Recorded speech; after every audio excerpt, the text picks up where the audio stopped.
त्या एक वर्ष प्रवचन माला झाली एका विषयावर, आणि तो विषय होता धन्य तुकोबा समर्थ. अशा एका टायटल खाली 5 दिवस प्रवचन झाली. आरंभी लक्षात नाही आलं कोणाच्या, पण त्या घटनेचा उल्लेख इथं करण्याचं कारण, आणि अभंगात तसं चिंतन आहे. इकडे लक्ष द्या, ऐकण्यासारखं आहे. म्हणजे मी असं सांगितलं, हा रामेश्वर भट्टांचा अभंग आहे. धन्य तुकोबा समर्थ हे त्याचं ध्रुपदाचं चरण आहे. हे सगळे आमचे वारकरी म्हणतात अभंग. धन्य तुकोबा समर्थ हे सांगताना त्याची संगती लावताना मी अशी लावली, धन्य तुकोबा आणि धन्य समर्थ. एका बाजूला तुकोबा धन्य आणि एका बाजूला समर्थ धन्य. समर्थ सदनात ही झालेली प्रवचन अनेक लोकांनी आजपर्यंत लक्षात ठेवली.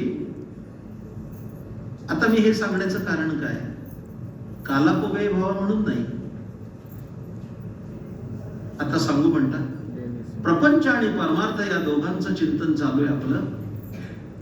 तुकाराम महाराज प्रपंचात राहून समर्थ ठरले, आणि समर्थ मूळ त्यांचं नाव नारायण, ठोसर कुलोत्पन्न, पण नारायणाचे समर्थ वैराग्यानं झाले.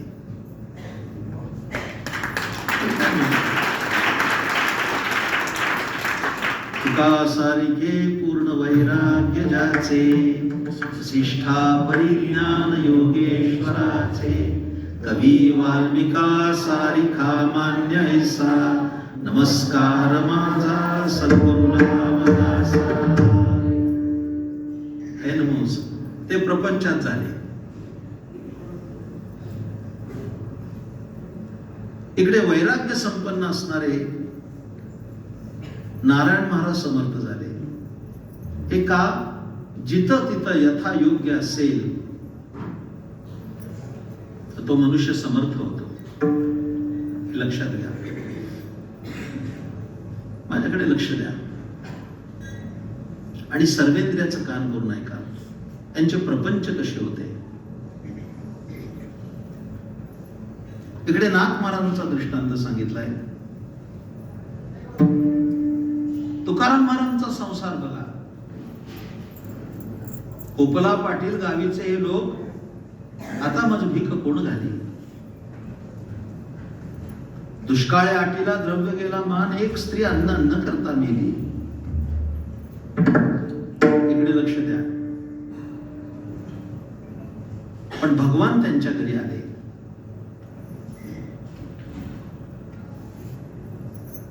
त्यांचे परमार्थ हे अलौकिक होते, प्रपंच हे अलौकिक होते. एक शब्द शेवटी सांगणार आहे मी, तो जर राखून ठेवलाय, कदाचित ते टॉप सिक्रेट आहे, लास्ट मोमेंटला सांगतो. कसं होतं, नाथ महाराजांचा असा दृष्टांत सांगितला. ही संत चरित्र येणं गरजेचं आहे समोर. जरा बोलू का? फार छान ऐकताय तुम्ही, बसलाय सगळेजण.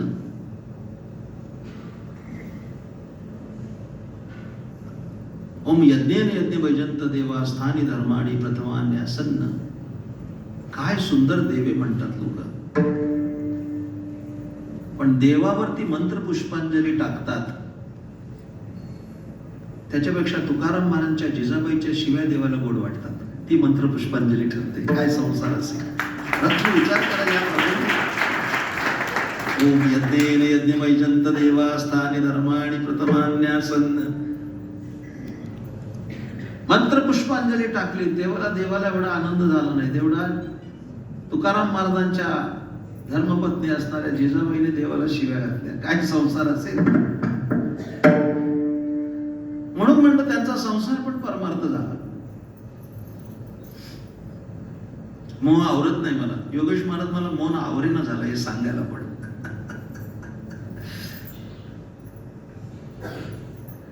तुकाराम महाराज भजन करत होते. भंडारा डोंगर आमचा खूप मोठा उत्सव होतो, हजारो लोक येतात माघ शुद्ध दशमीला. त्या डोंगरावर सांगितलंय, डोंगरावरच्या कीर्तनात मी हा दृष्टांत सांगितलाय की कसे प्रपंच होते या लोकांचे.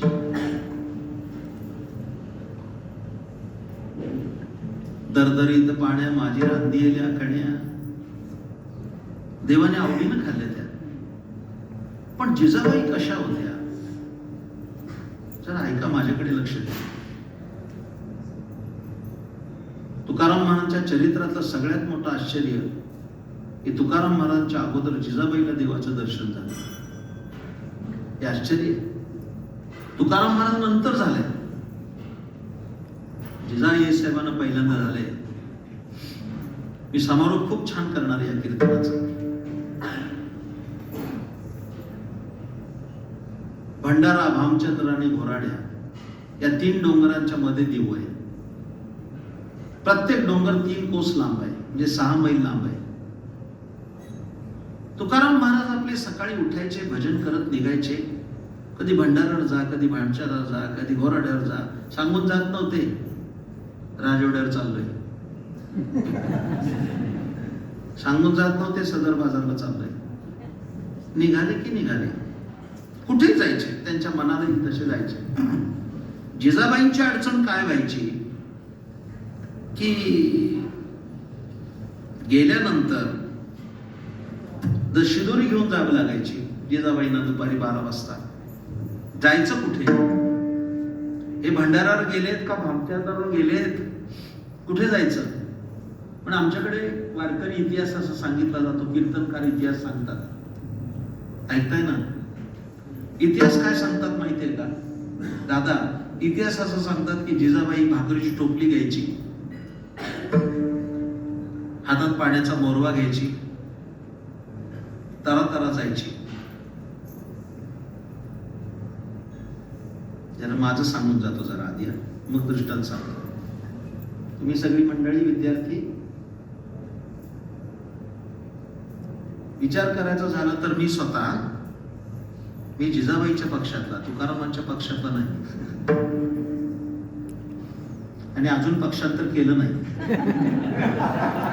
कायम जिजाबाईच्या पक्षात, तुकाराम महाराजांच्या नाही, जिजाबाईच्या पक्षातली माणसं आली. जिजाबाई निघायच्या आणि जिथं 2 रस्ते फुटायचे, त्या 2 रस्त्याला फुटल्यानंतर कोणत्या बाजूला तुकाराम महाराज गेले म्हणून अशी आख्यायिका आहे की तिथला दगड उचलायच्या आणि कानाला लावायच्या, आणि ज्या रस्त्याचा दगड विठ्ठल विठ्ठल म्हणायचा त्या रस्त्याने जायच्या, तुकाराम महाराजांचा पत्ता सापडायचा. त्या काही कीर्तनकारांनी त्याचा अर्थ असा सांगितला की ज्या रस्त्याने तुकाराम महाराज जायचे त्या रस्त्याचा विठ्ठल विठ्ठल दगड बोलायचा.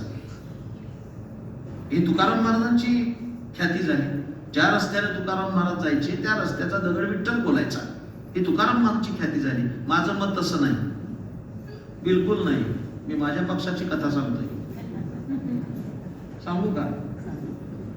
अहो, या बाईंचा धाक एवढा होता की दगड विठ्ठल बोलायचा.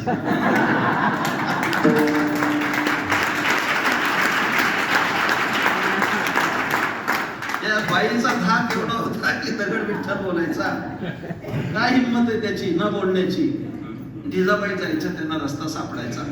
तुकाराम महाराज कधी भंडाऱ्यावर, कधी भामचंद्रावर, कधी घोराड्यावर.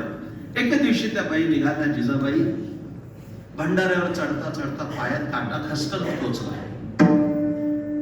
त्यांचे प्रपंच कसे होते सांगतो. त्याने त्याच काटा टोचला. काटा टोचल्याबरोबर खाली कळवळल्या बसल्या, रक्तबंबाळ पाय झाला. कोण काढणार काटा? कोण काढणार? एक वाक्य चांगलं सांगून जातो. वारकरी संप्रदायाची उपासना देव भेटावा म्हणून नाही. नीट आहे का? काही तो मिळणार नाहीये.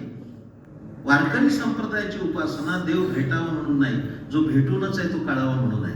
हे लक्षात ठेवा. तो जवळच आहे. पैसा सर्व सुखाचा का भ्रांतासे काम विषयावरी. तो कुठे लांब होता? अहो, एक माणूस मला विचारायला होता, महाराज एक विचारू का? आला होता विचारला कीर्तन संपल्यावर. आपलं विचार, तुमच्या अंगात देव येतो का? असा मला प्रश्न विचारला होता महाराज एका. नवीन कुठून येणार आहे?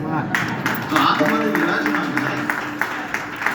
तो बाहेर कसा जाईल आणि बाहेरचा आत कसा येईल? तो कुठे लांब होता? काटा टोचता क्षणी भगवान तिथे प्रगट. तो मागेच होता. अनंत अवतार केसी भक्ताला रे.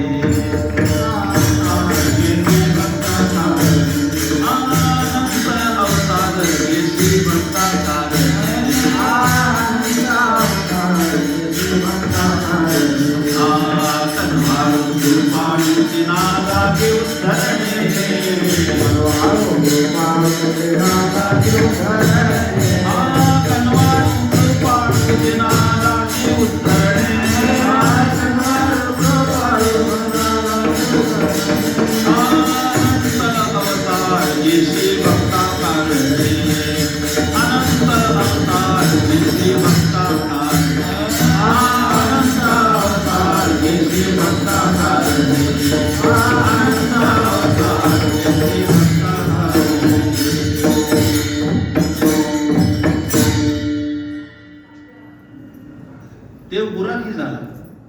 टोपी, हातात काठी, खांद्यावर कांबळी. 10-12 वर्षाचा पोर होऊन आला आणि त्या जिजाबाईला विचारलं, काटा मोडला? हो म्हणले, काटा मोडला. काढून देऊ मी? जिजाबाई म्हणल्या, लहान दिसतोस, वय दिसत नाही, तुला काटा काढता येईल? देव हसून म्हणाला, मी मोठ्या मोठ्यांचे काटे काढलेत. हा किरकोळ काटा आहे. कंसाचा काटा मीच काढला, रावणाचा काटा मीच काढला. हा तर कप पदार्थ आत्ता काढून देतो. हा दम्य इतिहास आहे. काटा कसा काढतात माहितीये? इथं जे शेतकरी बसले त्यांना विचारा. आम्ही शेतकरी मंडळी. रानात काटा मोडला तर कसा काढतात माहितीये? प्रॅक्टिकली माझ्याकडे बघा. ज्याला काटा मोडलाय त्याला समोर बसवायचा, आपण त्याच्या समोर बसायचं आणि आपला गुडघा वर करायचा आणि त्या गुडघ्यावर त्याचा पाय घ्यायचा आणि मग काटा काढायचा. दृष्टांत बाजूला ठेवा. सगळं जग ज्याच्या पाया पडतंय त्याने जिजाबाईचा पाय हातात घेतलाय. ती कशी असेल? सगळं जग त्याच्या पायावर लोटांगण घेते, त्याने जिजाबाईचा पाय हातात घेतलाय.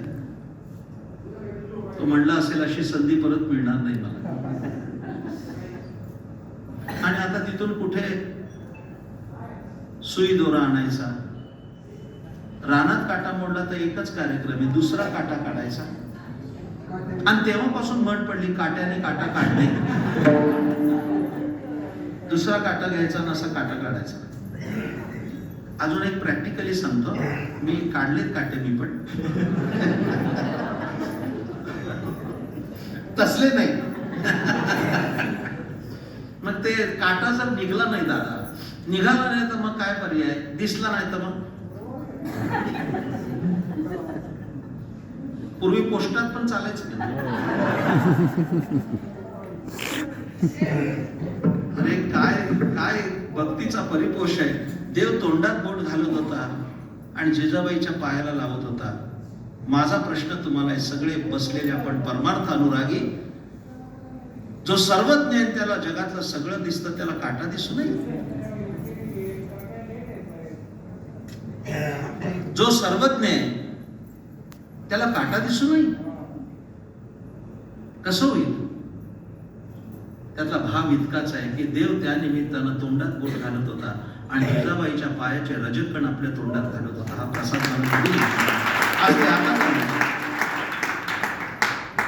आणि हळू अलगद काटा काढला. जिजाबाई सुखावल्या. काय अलगद काटा काढलास रे? मला कळलं सुद्धा नाही. तिला कुठं माहिती हात कुणाचा आहे? मग हळूच विचारलं, तू कोण आहेस? काय नाव तुझं?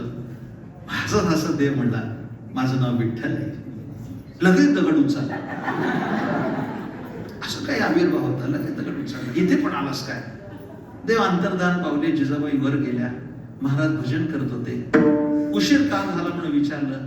काटा मोडला होता. पाय बघितला, रक्तबंबाळ पाय झाला. अगं आवले, पायाला जास्त लागलंय. होय म्हणले, काटा मोडला होता. कोणी काढला? जिजाबाई म्हणली, कोण? आला होता की तुमचा काळा. काय काय आता काय केली गुरुदावली, काय मंत्र पुष्पांजली. आला होता की काळा गळा गळा तुकाराम महाराजांच्या डोळ्यातून अश्रू वाहिले. अगं आवले, मी इथं भजन करतो, तो तुझ्या मागे हिंडतो, तुला नमस्कार केला पाहिजे, तू माझ्यापेक्षाही श्रेष्ठ आहे. एक लक्षात ठेवा, त्याला आवडी म्हणत होते, आवली म्हणत होते. आवली म्हणण्यापेक्षा जिजाबाई ही तुकाराम महाराजांची आवली होती असं म्हणणं श्रेष्ठ नाही. जरा पुढचं बोलू का?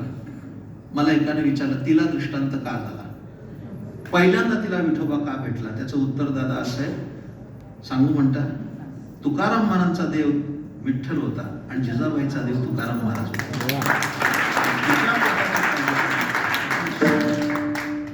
प्रपंचच परमार्थ झाला. समारोपाकडे येतोय, घड्याळ काही थांबायला तयार नाही आणि माझं पोट भरेना झालंय.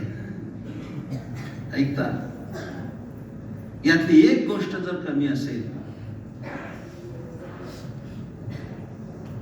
जर विवेक नसेल, शब्द समर्थाने तसाच घातलाय, येथे आळस करू नका, विवेकी हो. विचार नसेल तर तारांबळ होईल. तारांबळी शब्द आलाय, नाहीतरी व्यर्थ तारांबळी, व्यर्थ तारांबळ होईल. पण कित्येकाची प्रपंचात तारांबळ झाली आणि कित्येकाची परमार्थात तारांबळ झाली आहे. ना देव ना संसार, तुका देवीकडे चोर. प्रपंचही धड होत नाही कित्येकांचे. काय प्रपंच आहे? देव ना संसार, देवही नाही संसारही नाही. हा अभंग समर्थांचा मध्ये फार मोठं रसायन आहे दादा, फार मोठं रसायन. प्रपंच चांगला व्हायचा असेल त्याच्या गाठीशी भाग्य पाहिजे आणि परमार्थ चांगला व्हायचा असेल त्याच्या गाठीशी वैराग्य पाहिजे. प्रपंच आणि परमार्थ दोन्ही चांगले होतील. यातलं कमी जर असेल तर तारांबळ होईल. समर्थांचा मोठा दाखला आहे, तारांबळ होईल. का होईल? फार मोठं रहस्य सांगितलंय. तारांबळी होते विचार नसता, तारांबळी होते विचार नसता, तारांबळी होते विचार नसता, तारांबळी होते विचार नसता. दास म्हणा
कीर्तन संपलं. समर्थ सेवा मंडळाने अतुल सहयोगाने गडावर हा उत्सव संपन्न केला. आमच्या परंपरेचे परमश्रद्धेय श्री गुरु चैतन्य महाराज देगलूरकर यांच्या काल्याच्या कीर्तनानं या उत्सवाची परिसमाप्ती होणार आहे. खूप परमसंतोष झाला गडावर आल्यामुळे. यापूर्वीही मी गडावर आलो. समर्थ सेवा मंडळाने माझ्यावर अत्यंत कृपा केली. समर्थांची सेवा करण्याची संधी दिली, हे आमचं परम भाग्य आहे खऱ्या अर्थानं. नोगे दास खरा परिहा झाला से डांगोरा, तुकोबाराच्या भाषेमध्ये इथं सेवा मिळणं पण खूप महत्वाचं आहे.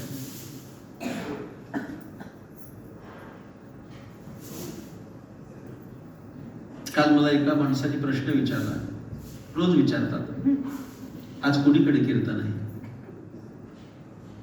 आम्ही सांगतो मुंबईला आहे, सांगलीला आहे, आम्ही सांगतो गोव्याला आहे, आम्ही सांगतो संभाजीनगरला आहे. काल मला प्रश्न विचारला, महाराज उद्या सेवा कोणाकडे आहे? माझ्या डोळ्यात टचकन पाणी आलं. उद्या समर्थांकडे सेवा आहे. हे सांगताना सुद्धा मला एवढा आनंद झाला. 1% सुद्धा मी तुम्हाला कल्पित सांगत नाही. भरून पावलं आम्ही. जिथे उपक्रम केला तिथेच उपसंहार करतो, समारोप करतो. ज्ञानेश्वरी खूप सुंदर आहे, तुकोबाराचा गाथा फार सुंदर आहे, समर्थांचा दासबोध फारच सुंदर आहे. हे संत वाङ्मय आमच्यासाठी संतांनी निर्माण करून ठेवलं. ज्ञानेश्वरी ही ज्ञानोबारांची वाङ्मयीन मूर्ती आहे. तुकाराम महाराजांचा गाथा ही तुकोबाराची वाङ्मयीन मूर्ती आहे. तसा दासबोध हा समर्थांची वाङ्मयीन मूर्ती आहे. त्याने आमच्यासाठी निर्माण केली. पण माझी मागणी तुम्हाला एवढीच आहे, दररोज थोडी ज्ञानेश्वरी वाचा, तुकोबाराचे 4 अभंग वाचा, दासबोधाचा एखादा समास वाचा. संतांची कृपा होईल. इकडे लक्ष द्या, निश्चित होईल.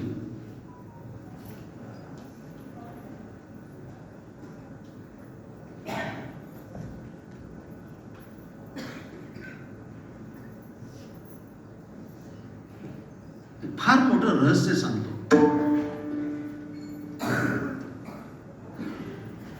आपण सगळे प्रापंचिक लोक, करून बघा, हा एक प्रयोग आहे, करून बघा. प्रपंचात अडी अडचणी येतच असतात, येत नाही असं नाही. प्रपंचच आहे शेवटी तो.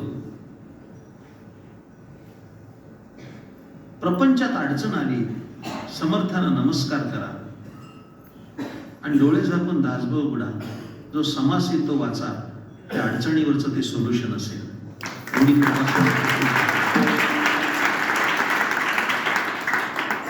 फार मोठा अनुभव आहे, लक्षात ठेवा. विश्वमांगल्याचं स्वप्न मनाशी बाळगून या संतांनी खूप मोठा उपदेश केला. माझ्या सर्व मायबाप श्रोत्यानो,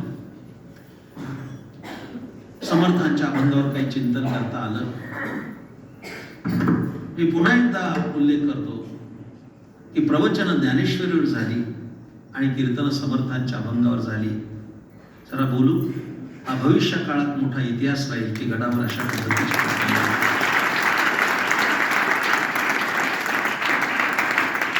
दोन नाहीतच आहेत. मुळात 2 म्हणण्याचं कारणच नाही काय.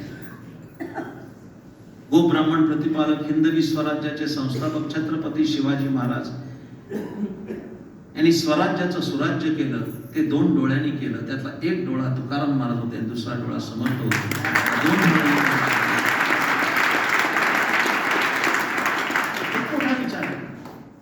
2 डोळ्यांनी परमार्थ करतात, 2 डोळ्यांनी प्रपंच करतात, 2 डोळ्यांनी स्वराज्याचा कारभार केला त्यांनी.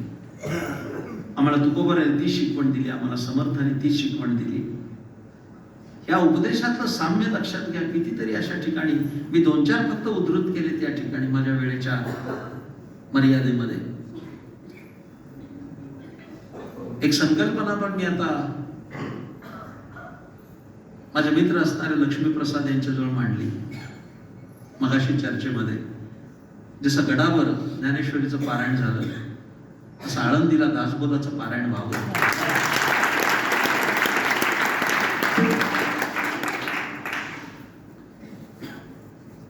आणि तिथे दासबोधावर प्रवचन व्हावी. फार चांगला योग येईल. आणि ज्ञानोबाराच्या अभंगावर कीर्तन व्हावी. अलौकिक योग. मी परमपूज्य स्वामीजींना पण विनंती करणार की आपण जर मनात आणलं ते होऊ शकेल. अशा स्वरूपाचा हा एक अत्यंत गंगा यमुनेचे ओघ इथं एकत्र झाले, प्रयागराज संगम झाला आणि या संगमामध्ये ही नामाची सरस्वती प्रगट झाली.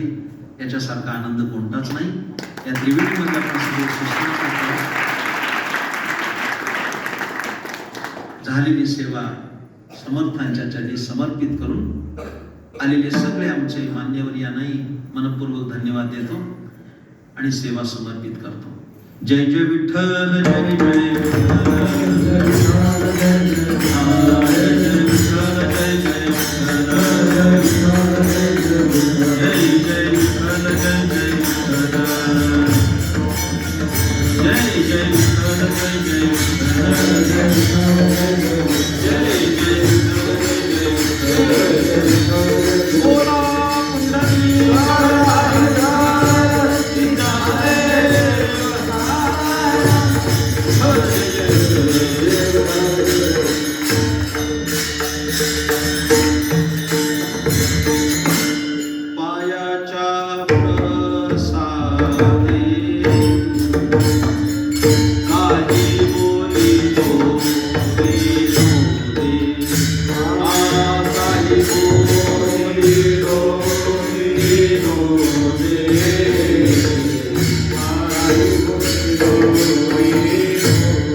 काय विनंती केली ती अत्यंत मनपूर्वक आहे. कातुकोवरांची विनंती, त्या विनंतीला पण तितकंच खूप मोठं स्थान आहे आणि मूल्य आहे.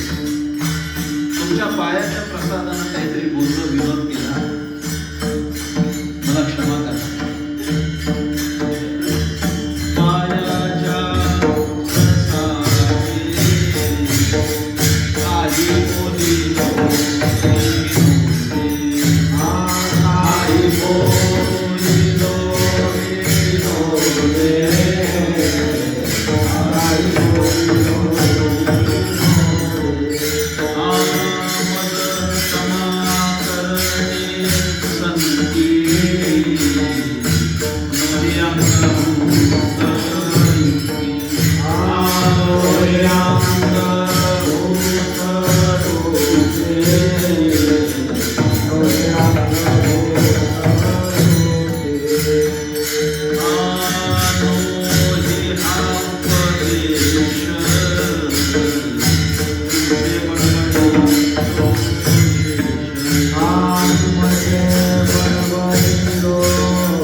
काय विनंतीच्या अभंगात आहे?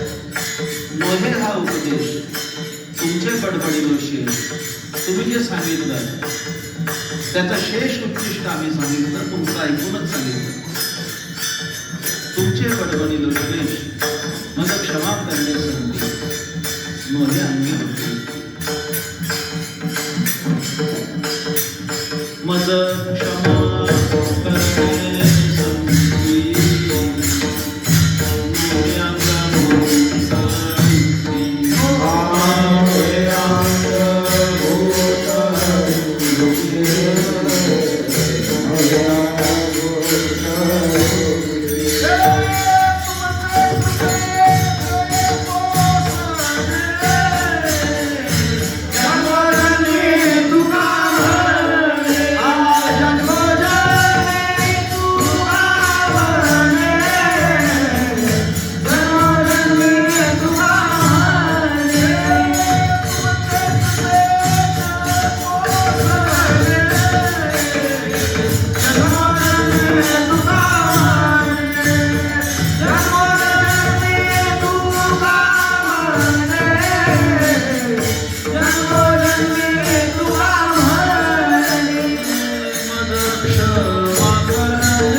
समर्थ. टाळकरी जागेवर खाली बसा. करिता हरिभक्तीपरायण मदन महाराज कदम सर आले, त्यांचाही सत्कार होईल.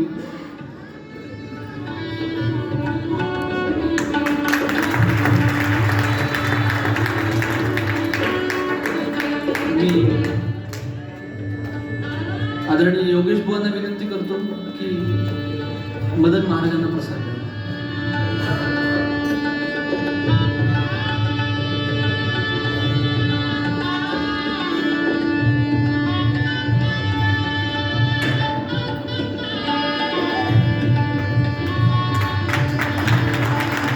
वारकरी महामंडळाचे साताऱ्याचे अध्यक्ष असलेले साप्ते दादा यांनाही समर्थांचा प्रसाद प्राप्त व्हावा. मी आदरणीय विठ्ठलाश्रम स्वामी महाराजांना विनंती करतो की त्यांनी साप्ते दादांना प्रसाद द्यावा. विठ्ठलाश्रम स्वामी विठ्ठलानंदगिरी महाराज.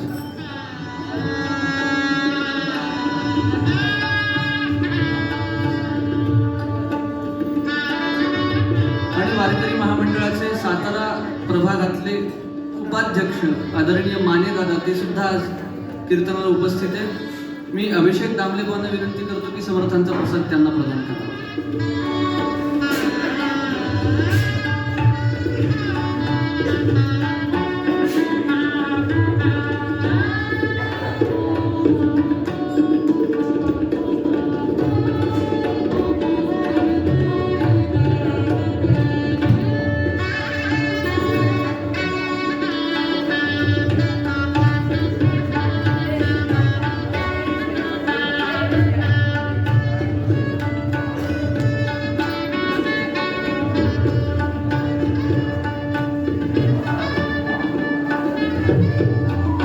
उद्या सकाळी ठीक 6 वाजता भगवती ज्ञानेश्वरीचं पारायण, तदनंतर गाथा भजन आणि ज्यांच्याकडे 100 वर्षांची